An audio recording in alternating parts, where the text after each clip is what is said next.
Miss হবে না আপনার পছন্দের টিভি শো। দেখুন জি5 অ্যাপে একদম ফ্রি।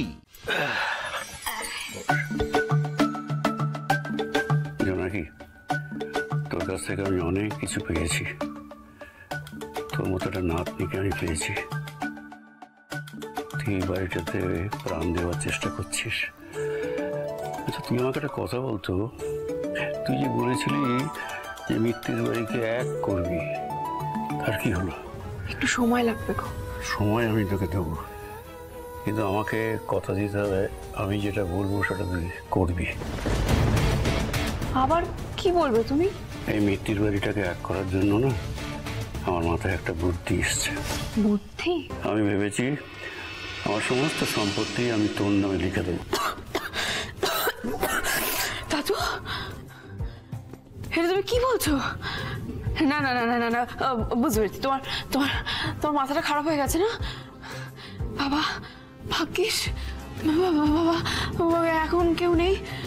দাদু, তুমি কিন্তু একদম এসব ভুলভাল চিন্তা ভাবনা একদম মাথায় আনবে না, তাহলে কিন্তু জোনাকি বিশ্বাস তোমার আর বিশ্বাসের মান রাখতে পারবে না। দাদু শোনো শোনো, তুমি যদি এসব করো তাহলে কিন্তু আমি পালিয়ে যাবো।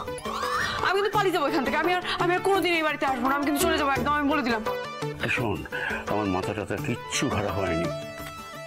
তোকে আমি বলছি এটা সত্যি নয়, এটা একটা নাটক। নাটক? তুই তো নিজেই ওদের বাড়ি থেকে চলে যেতে বললি। ওরা এমনিতেই ভয় পেয়ে আছে। তুই আমাকে হাত করে আমার সমস্ত কিছু লিখিয়ে দিবি। তারপরে এই কথাটা যদি সত্যি হয়ে ওদের কানে পৌঁছয় তাহলে প্ল্যানটা বাজিমাত। ওরা হুড়মুড় করে এসে যদি এই মৃত্যুর বাড়ি সদর দরজায় না আমত্তি দিয়েছে তো আমার নাম সুধাচরণ মৃত্যুর নয়। না না না না না, এই নাটকটা আজ যাই হোক খুব খুব খারাপ নাটক। আমি বুঝতে পারছি তোমার শরীর গরম হয়ে গেছে না? ঠিক আছে, তুমি চেপে যাও।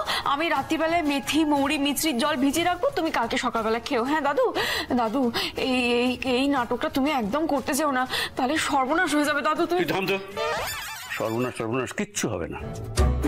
তুই মৃত্যুর বাড়িকে এক করার মতো একটা কঠিন মিশনে নেমেছিস, সামান্য এই নাটকটা করতে পারবি না?